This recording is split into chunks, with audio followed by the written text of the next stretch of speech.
श्री आस्करण जी महाराज नाम के महाभागवत हुए हैं, जो अपने लोग नाम कीर्तन करते हैं श्रृंगार आरती के बाद।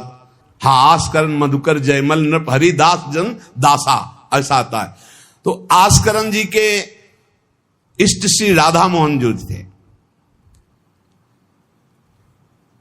इन्होंने विचार किया कि राजकाज में हर क्षण कोई न कोई जब सेवा में बैठते तो राजा, तो आप ये सलाह ये सेवा ये सब बंद कर देना चाहिए। जिस समय हम श्री जी की सेवा में है उस समय अन्य कोई वार्ता नहीं, अन्य कोई नहीं, बस उन्हीं के रूप गुण का चर्चा करते हुए।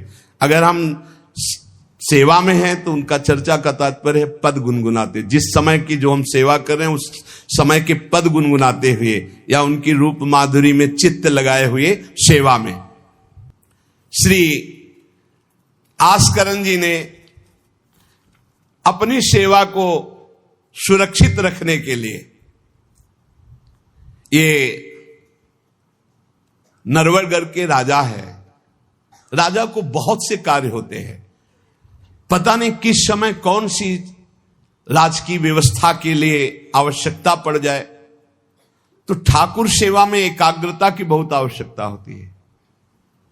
पत्रावली तो सिर्फ पत्रावली पे ध्यान है, इधर उधर नहीं तो पत्रावली बिगड़ जाएगी, वो पत्रावली मानी नहीं जाएगी आपकी।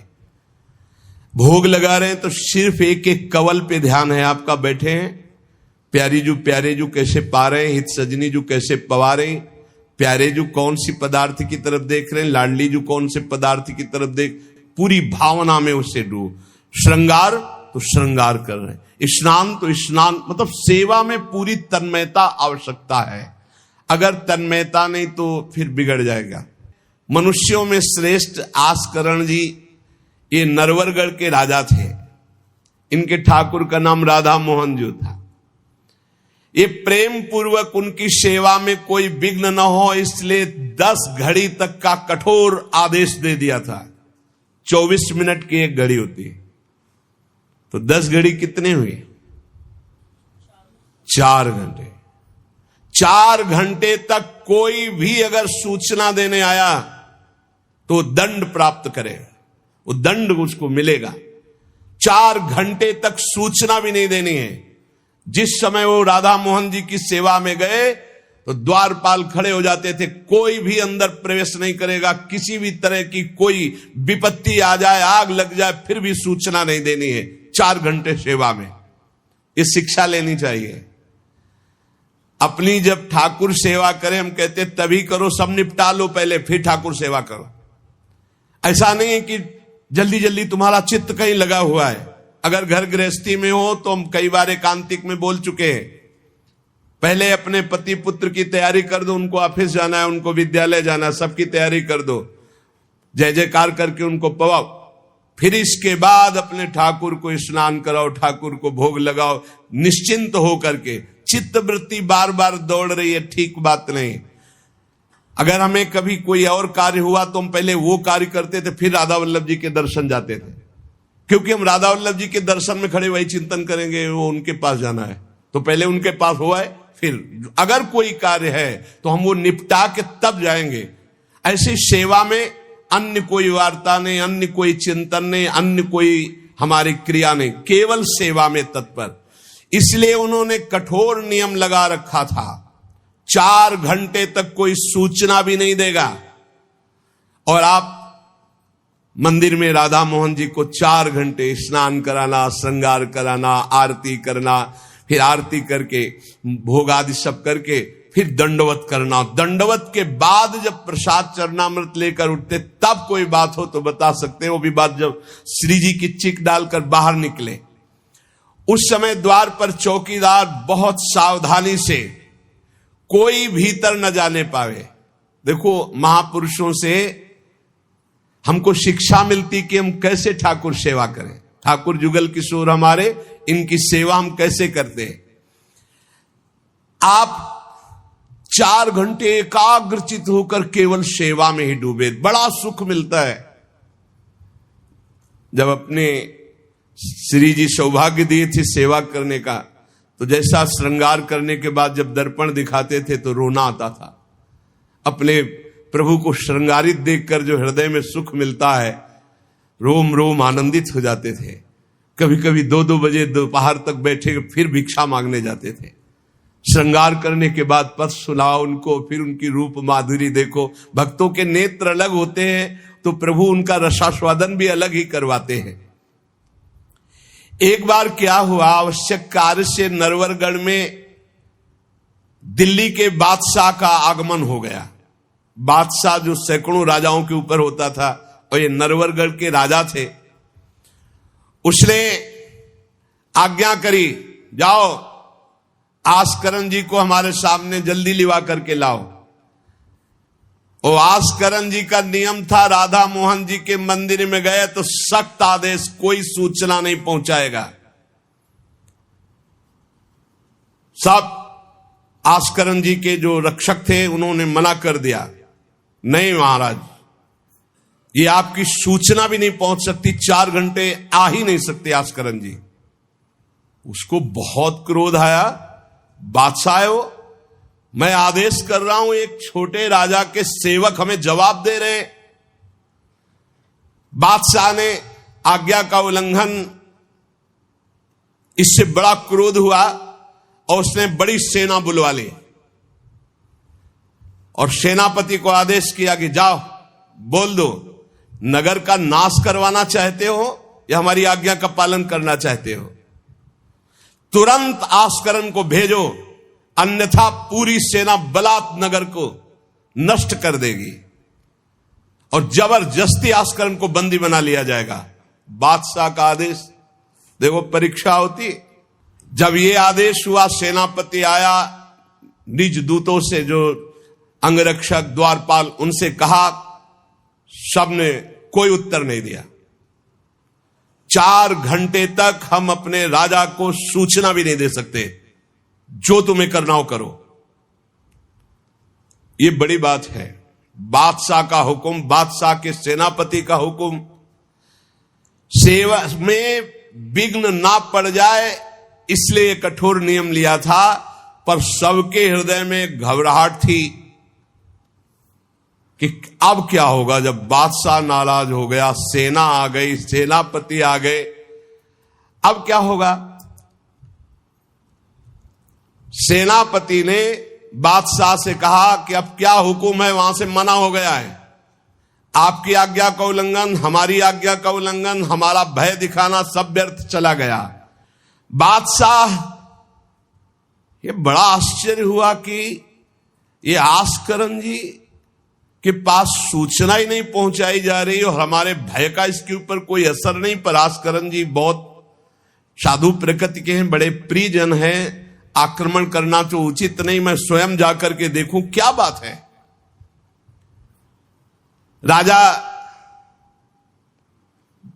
थोड़ा भाव से युक्त हुआ, नहीं तो रजोगुण में फिर ऐसा भाव कहां होता है। पर आस्करण जी की भक्ति का प्रभाव कि उसके ये देखो चल के आखिरकार है क्या। बादशाह स्वयं आया। राज कर्मचारी अब विचार में पड़ गए कि बादशाह को कैसे रोका जा सकता है।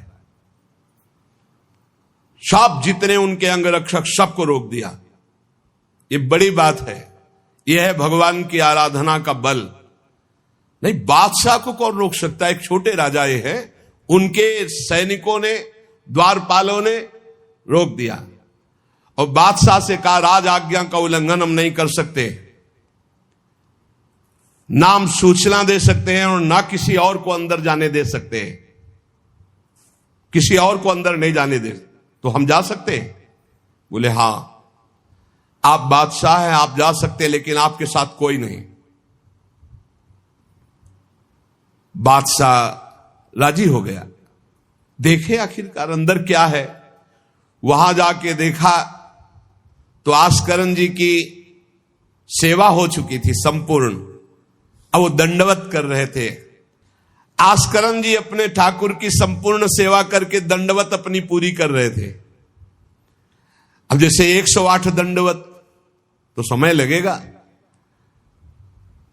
हमने देखा है पूज्य सदगुरुदेव भगवान को अस्वस्थ शरीर में अस्वस्थ अवस्था होने पर भी, बुखार है पर दंडवती अपनी पूरी करते हुए, नियमावली पूरी करते हुए देखा।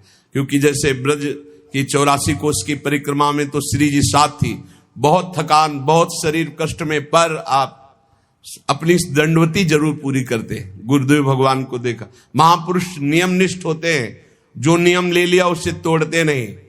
जय बजे आरती होती है, आप देख लो, 5 मिनट के अंतर की बात नहीं कह सकते, नहीं, आपको ठीक समय से आरती मिलेगी। जय बजे वो टहलने के लिए वही उनका समय होगा, चाहे बुखार हो, चाहे जुकाम हो, चाहे जो भी पीड़ा हो, दिनचर्या में फर्क नहीं पड़ सकता। ये महापुरुषों की पहचान होती है। आस्करण जी साष्टांग लेट करके दंडवत कर रहे थे। अब को बादशाह आ जाएगा तो बादशाह कोई साधारण तो है नहीं, उसकी बाजूबंद, उसके सब झनन भनन आवाज तो होती है, पता भी चलता है कि कोई आ गया। मुड़ करके भी नहीं देखा बादशाह की तरफ, बस बार बार साष्टांग दंडवत, खड़ा खड़ा देखता रहा। 108 दंडवत, 2-4 हो तो बड़ी देर हो गई, ना बादशाह से बात, ना सलाम, न कोई, बस वो अपनी साष्टांग दंड। ये होना चाहिए। आप श्रृंगार कर रहे हैं तो श्रृंगार में ही दृष्टि होनी चाहिए, दंडवत कर रहे हैं तो किसी की तरफ नहीं, सिर्फ दंडवत के सामने। प्रिया प्रीतम है, हम बार बार दंडवत कर रहे हैं। ये उपासकों की एक एकाग्रता होती है। भला सोचो, बादशाह पास खड़ा है तो ऐसे लेटे लेटे भी तो देख सकते थे, बिल्कुल नहीं देखा। राजा को, बादशाह को बड़ा आवेश आया कि इतनी देर से मैं खड़ा हूं, पहले तो वहीं सब नाना करते रहे, इतनी देर से खड़ा हूं, ना कोई प्रणाम, ना नमस्कार, ना हमारी तरफ देख रहा है, क्या है। तलवार निकाली और साष्टांग दंडवत कर रहे थे तो मारा, एक पैर की एड़ी कट गई, एड़ी कट गई, खून बह रहा है। साष्टांग दंडवत, फिर खड़े, फिर साष्टांग दंडवत, फिर खड़े, फिर साष्टांग दंडवत, बिल्कुल नहीं देख रहे कि एड़ी कट गई। सोचो जरा, ये भक्त की निष्ठा है उपासना की। या तो अगर एक चींटी काटेगी तो थोड़ी देर लौट करके पहले देखेंगे क्या हो रहा है, फिर दंडवत। एड़ी कट गई, लेकिन किसने काटा, ना ये बात देखी। एड़ी कटना कोई साधारण बात समझते हो? तलवार से पूरी एड़ी काट दी, कोई दुख नहीं, रक्तस्राव हो रहा है। अपने नियमानुसार कटी गई एड़ी, ए पे टेढ़ी हूं न भौं करी, ना तो आह निकला न गुस्साई कि किसने ऐसा कर दिया। करी नित नेम रीति धीरज दिखा, धैर्य पूर्वक 108 दंडवत पूरी की।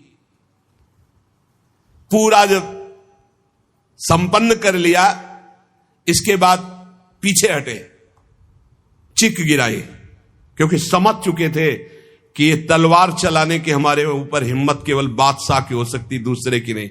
कोई साधारण राजा नहीं, महाभागवत और महाबली है। इसलिए हमारे ठाकुर का सुखपूर्वक अपशयन हो। चिक डाली।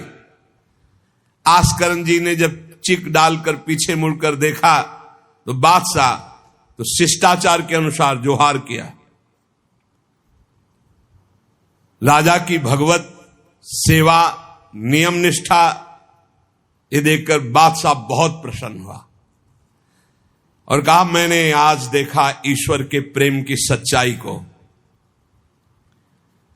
तुम्हारे में थोड़ा भी बनावटीपना नहीं, थोड़ी भी शिथिलता नहीं, तुम अपनी निष्ठा के धैर्यवान वीर हो। बादशाह ने आस्करण जी से भगवत प्रेम संबंधी कुछ चर्चाएं की और विचार अपने प्रकट किए कि आज मैं बहुत खुश और सौभाग्यशाली हूं कि तुम्हारे जैसा राजा मेरा जन है। बड़ा हृदय रस में डूब गया बादशाह का। यह है देखो सच्चाई भक्ति की। नहीं, बादशाह के हुक्म को टाल देना, सेनापति की आज्ञा का उल्लंघन कर देना, बादशाह आया है साष्टांग दंडवत, कोई उसका आदर ना करना, ये सब भारी अपराधों में आता है। नहीं, बादशाह आया और फिर दंडवत हो सके, नहीं, पहले उससे बातचीत होगी। सदैव अपने भगवत निष्ठा, भगवत सेवा में मगन रहते। राजा बहुत प्रसन्न होकर के कहा कि अब जिस कार्य के लिए हम आए थे अब उस कार्य की जरूरत नहीं है, और अपनी जेब से अपनी रुमाल निकालकर अपने हाथों से उनके चरणों की एड़ी में बांधा और कहा तुरंत चलिए राजवैद्य के द्वारा इसे, और आज से हमारी तरफ से आपके ठाकुर की सेवा सुख संविधान चलेंगे। हम विशेष विशेष प्रकार की आपकी ठाकुर सेवा में सहयोग के आस्करण जिले का भगवत कृपा है, सब भगवत कृपा है, सेवा यथार्थ रूप से चल रही है।